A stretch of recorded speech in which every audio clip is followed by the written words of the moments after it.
আমি ভাই সবার বিয়েই বাতির কাজ করি, এই পর্যন্ত অনেক কাজ করছি, কিন্তু আমার নিজের বিয়েতেই কাজ বাতি লাগাতে পারি। তো আশা করি যদি সামনে বেঁচে থাকি ইনশাল্লাহ, এই 30 বছরের একটা ম্যারেজ অনুষ্ঠান করছি, সামনে যদি হয়তো বা করতে পারি তাহলে ইনশাল্লাহ বাতি লাগাবো। আমি এই যে প্যাচটা, এই প্যাচগুলো কিভাবে ছাড়াবেন, তাও পুরো কষ্ট করে ছাড়ানো যায়, কিন্তু মানুষের জীবনে প্যাচ ছাড়ানো যায় না।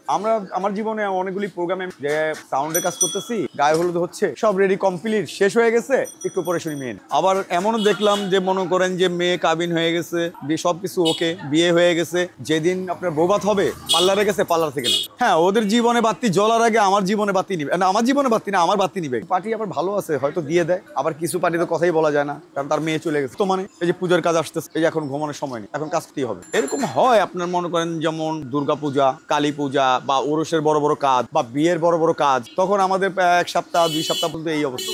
না, ঘুম আসা তো প্রশ্নই আসে না, কারণ তখন চিন্তা থাকে কাজ উঠবে। এই যে আসতেছে লাইটিং, এই যে দেখেন, এই যে কাজ শেষ করে আসলো, তোমার লাইট ছাড়া তো বিয়ে হবেই না, কারণ একটা ফ্যাশন। কারণ ওই যে ওখানে বিয়ে হচ্ছে, আপনি কিভাবে বুঝবেন? বাতি লাগানো থাকলে আপনি বুঝতে পারবেন যে এটা বিয়ে বাড়ি। তাহলে তো আপনি বুঝতে হবে যে কারণ বিয়ে ছাড়া, এই বাতি ছাড়া বিয়ে এখন অচল, বুঝাইতে হবে। আপনি একটা আপনি এডমিশন কার্ড পেয়েছেন, সেই কার্ড নিয়ে আপনি কোথায় যাবেন? একটা লাইটিং বা একটা কিছু দেখে তো এখানে যাবে, ওটা একটা বিয়ে বাড়ি। কিন্তু আপনি যদি লাইটিংই না থাকে তো আপনি কোথায় যাবেন? আমি যদি লাইট না লাগাতাম তাহলে তো মানুষ বুঝতেই পারতো না এই বাড়িতে বিয়ে হচ্ছে, কারণ লাইট লাগানোর মজা হচ্ছে যে না এই বাড়িতে বিয়ে হচ্ছে, বোঝা যাচ্ছে। এখন প্রেমে পড়তে পড়তে এটা জীবন সঙ্গী হয়ে গেছে। পড়ছিলাম শখে শখে, বন্ধু বান্ধব নিয়ে যাইতাম কোনো বিয়ে বাড়িতে, দেখতাম লাইটিং করতে। তখন একদিন মনে করেন খুব ভালো লাগতো। তখন এক সময় মনে করেন যে এক দোকানে পরিচয় হয়ে গেছে, সাথে পরিচয় হওয়ার পরে ওদের দোকানে যাওয়া আসা করতাম। ওইখান এই বাতির প্রেমে পড়ার পরে আর বিদেশ যাওয়া হয়নি। পরে যখন এটা প্রেমে পড়ে গেলাম আর যাওয়া হলো না, তখন এটার পিছনেই বাস ধরি। এই বাতির প্রেমে পড়ে আর বিদেশ যাইনি। আমাদের দেশে তো তখন আলোকসজ্জা খুব কম ছিল, আর লাল নীল বাতিটা মনে করেন যে একটা বিয়ে বাড়ির অনুষ্ঠানে তখন তো সবাই, এটা আমি না, সবার কাছে এটা একটা মানে খুব অনুভূতি লাগতো, এত সুন্দর একটা বাতি জ্বলতেছে।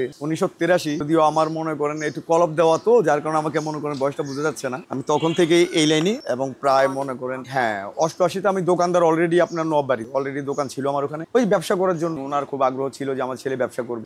এখন এটা জীবনের সাথে অলরেডি জড়ায় গেছে। এটা হলো যখন আমি মনে করেন আস্তে আস্তে আস্তে আস্তে সাথে থাইকা থাইকা দেখলাম, বিয়ে বাড়িতে যাইতাম, দেখতাম, ওইখানে একটু আবার অনুভূতিও ছিল, মনে করেন দাওয়াত ঠাওয়াতের ব্যাপার স্যাপার আগে ছিল। আগে আপনাকে মিস্ত্রি সাহেব বলে ডাক, ওইখানে একটা সম্মান ছিল, বা আপনাকে যখন বলতো আপনি আপনি করে বলতো। এখন তো ভাই পুরোটাই বিপরীত, এখন মানুষের সাথে চরিত্রের সাথে মিলে গেছে। কিন্তু ওই সময় সম্মান ছিল, এখনো আছে, আমার আছে, এখনো আমার আছে। জোনাকি ইলেকট্রিক তো একটা ছোটখাটো দোকান না, আপনি হয়তো ওই তাহারবাগের একটা কোনায় বসে রয়েছে। অল ঢাকা সিটি, এবং আমাদের অলরেডি এখন বর্তমানে ব্রাহ্মণবাড়িয়া একটা মাদার শরীফে কাজ চলতেছে, বড় মালিক ভরসা নামে। এর জন্য এখনো ব্যবসায় আছে। কাশিতে বেশি দিন লাগেনি, এটা হলো ভাই হলো যার যার টেকনোলজি নলেজের উপর। আমার সময় লাগছে মাত্র 1 বছরে, অলরেডি আমি দোকানদার হয়ে। আর এখন তোরই আমি ওই মনে করেন মিস্ত্রি বানাইতেছি, আর এখান থেকে যে মিস্ত্রিগুলি যায় সে প্রফেশনাল একটা মিস্ত্রি হয়ে যায়। লাইটটা হলো একটা সৌন্দর্য। আসল কথা কি, লাইট বলেন, সাউন্ড সিস্টেম বলেন, এগুলি চোখের নিশা আর হলো কানে শোনা, কানের নিশা, আর কিছুই না। কিন্তু মানুষ লক্ষ লক্ষ টাকা ব্যয় করতেছে না, কেন করছে? পেট তো ভরতেছে। তখন ওই যে আপনার গোল গোল ক্যাপের ছিল, লম্বা লম্বা মরিচার ছিল, 3 বাল্ব ছিল,